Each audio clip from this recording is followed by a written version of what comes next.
Hey folks, Kylie here with a quick child guidance tip. So for those of you with toddlers, you are familiar with their exploration of cause and effect. So for example, you've probably been in a restaurant or sitting at the table with your child and they knock their fork onto the floor or their spoon onto the floor and you bend down, pick it up, they knock it onto the floor again, you bend down and pick it up, and again and again.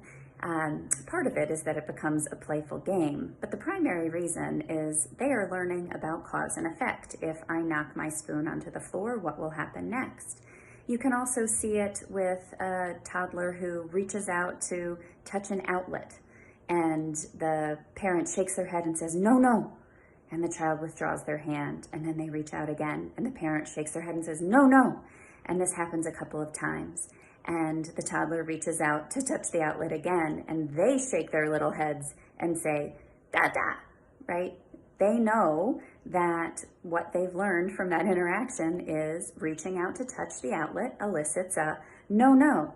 They haven't in that instance learned anything about why not to touch the outlet, the safety issue of touching the outlet, but they've learned the cause and effect. They reach out to touch it, they get a no, no. The more you're home with your toddlers, the more you are going to see this behavior. And it's important to remember that while some of these can be super annoying to us as adults, this is just a developmental process of children experimenting with cause and effect as a way to understand their world. Understand, if I do this, then this happens. So you have a couple of choices as a parent. Because this is a natural part of development, you can do one of two things. You can use a strategy that I love, which is just ignore mildly annoying behaviors. Let it go.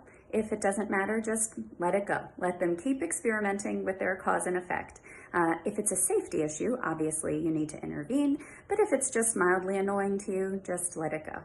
Another option is to redirect them to something else. One of the beautiful things about toddlerhood is that they're very easily distracted. So redirecting them to a new activity, and preferably an activity that they can safely explore cause and effect.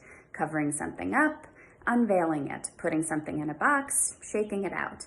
Whatever the activity might be, redirect them. So that was your tip for the day. Hope it's useful. Take care.